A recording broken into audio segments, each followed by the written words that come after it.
صندوق بھاری تھا اور اسے اٹھانے کے بعد اس کے دماغ میں ایک خیال بجلی کی طرح چمکا، اس میں تھوڑا سا بھی لے لوں تو میری ساری مشکلات ختم ہو سکتی ہے۔ گھر، کھانا، کپڑے، سب، کوئی دیکھنے والا بھی نہیں۔ مگر پھر اسے اپنی ماں کی بات یاد آئی، بیٹا بھوک برداشت ہو جاتی ہے مگر حرام نہیں۔ راشد نے اپنی انگلیاں صندوق پر مضبوط کی اور دھیمی آواز میں کہا، یا اللہ میرے نفس کو قائم رکھنا۔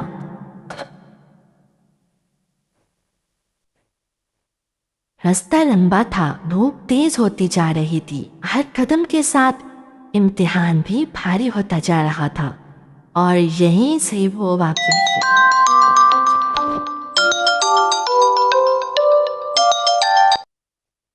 راستہ لمبا تھا، دھوپ تیز ہوتی جا رہی تھی، ہر قدم کے ساتھ امتحان بھی بھاری ہوتا جا رہا تھا، اور یہیں سے وہ واقعہ شروع ہوتا ہے جو صرف راشد ہی نہیں بلکہ پورے شہر کی قسمت بدلنے والا تھا۔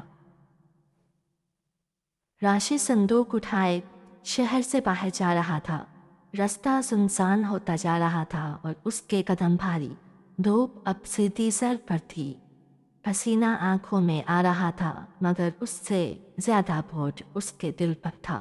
ہر کچھ دیر بعد اس کا نفس اس سے بات کرتا، بس ایک دفعہ دیکھو، صرف دیکھنے میں کیا حرج ہے۔ راشد رک گیا، اس کے دونوں ہاتھ لرزنے لگے، اس نے صندوق زمین پر رکھ دیا، دل زور زور سے تڑپ رہا تھا۔ اگر وہ اسے کھول لیتا تو کوئی گواہ نہیں ہوتا، اور اگر تھوڑا سا سونا بھی لے لیتا تو پوری زندگی بدل سکتی ہے۔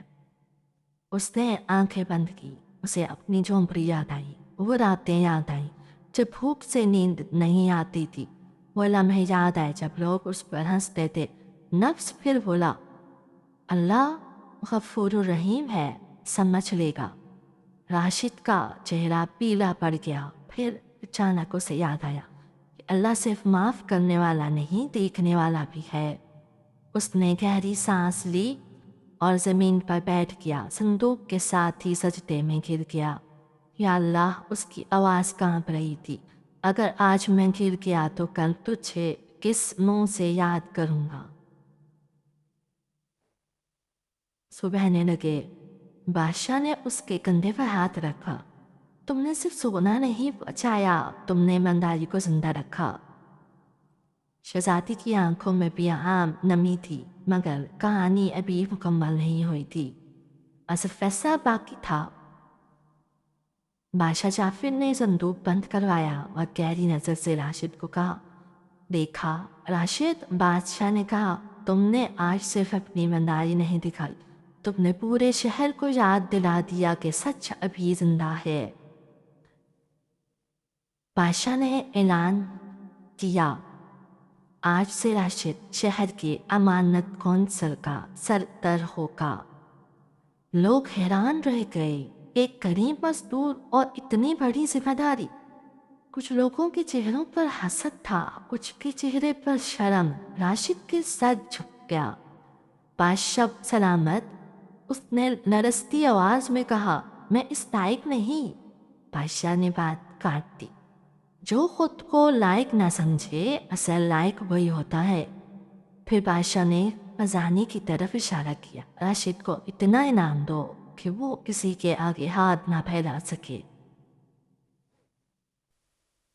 سونا، کپڑے اور رہنے کے لیے ایک چھوٹا سا گھر، مگر راشد کی آنکھوں میں خوشی سے زیادہ ایک خوف تھا۔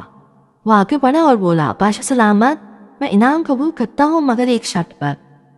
محل میں خاموشی چھا گئی۔ وہ یہ، راشد نے کہا کہ میں جو کچھ بھی ہوں صرف اللہ کی وجہ سے ہوں، اور میں اپنی جھونپڑی والوں کو نہیں بھولنا چاہتا۔ شہزادی عائرہ مسکرائی۔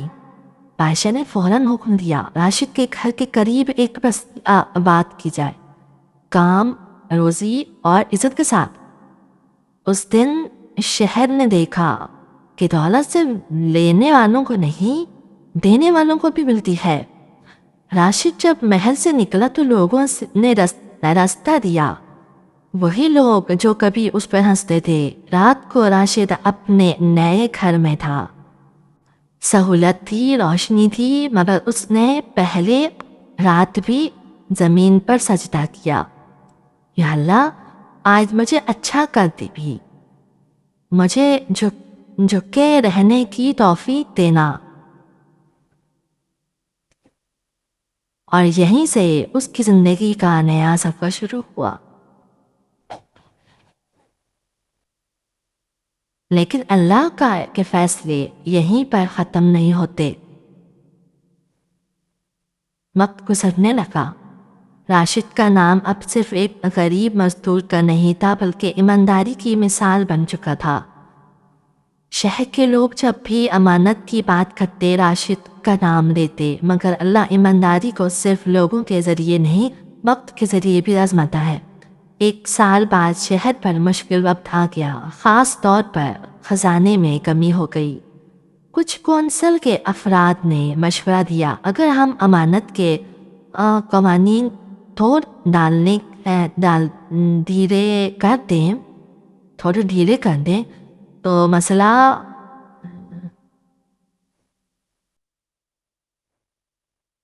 وقت گزرنے لگا۔ راشد کا نام اب صرف ایک غریب مزدور کا نہیں تھا، بلکہ ایمانداری کی مثال بن گیا تھا۔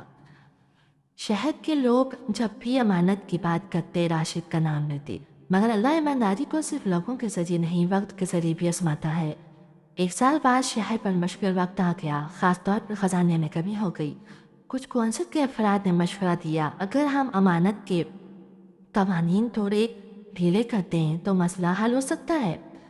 یعنی سچ کے نام پر جھوٹ۔ سب کی نظر راشد پر تھی، اس کے پاس طاقت تھی، اور طاقت کا امتحان غربت سے زیادہ سخت ہوتا ہے۔ راشد نے گہری سانس لی اور وہی جملہ بولا جو کبھی اپنی جھونپڑی میں کہتا تھا، بھوک برداشت ہو سکتی ہے مگر حرام نہیں۔ اس نے صاف انکار کر دیا۔ کچھ لوگ ناراض ہو گئے، کچھ نے دھمکیاں بھی دیں، مگر راشد اپنے فیصلے پر قائم رہا۔ پھر ایک دن شہر کے باہر سے ایک قافلہ آیا، تاجروں کا قافلہ جو صرف اس شہر سے گزرنا چاہتا تھا جہاں امانت زندہ ہے۔ انہوں نے سنا تھا یہاں راشد جیسا آدمی رہتا ہے۔ تجارت بڑھی، شہر پھر سے آباد ہونے لگا، اور لوگ سمجھ گئے کہ ایمانداری صرف اخلاق نہیں، برکت کا ذریعہ ہوتی ہے۔ بڑھاپے میں راشد پھر اسی بستی میں جاتا جہاں کبھی بھوکا بیٹھا ہوتا تھا۔ بچوں کو اپنی کہانی سناتا اور کہتا، بیٹا، اللہ دیر کرتا ہے مگر اندھیر نہیں۔ اور جب وہ دنیا سے گیا، لوگوں نے اس کی قبر پر صرف ایک جملہ لکھا، یہاں وہ شخص ہوتا ہے جس نے اللہ پر یقین رکھا اور اللہ نے سب بدل دیا۔ دوستوں، اگر آج تو مشکل میں ہو اور لگتا ہے کہ ایمانداری کا کوئی فائدہ نہیں، یاد رکھنا، اللہ کے ہاں دیر ہوتی ہے مگر قیمت ضائع نہیں ہوتی۔ اگر یہ کہانی آپ کے دل کو چھو گئی ہو تو لائک ضرور کریں، سبسکرائب کریں تاکہ ایسی اور کہانیاں ملتی رہیں، اور کمنٹ میں ضرور لکھیں، میں بھی ایمانداری پر قائم رہوں گا انشاءاللہ۔ اللہ ہم سب کو صبر اور یقین عطا فرمائے، آمین یا رب العالمین۔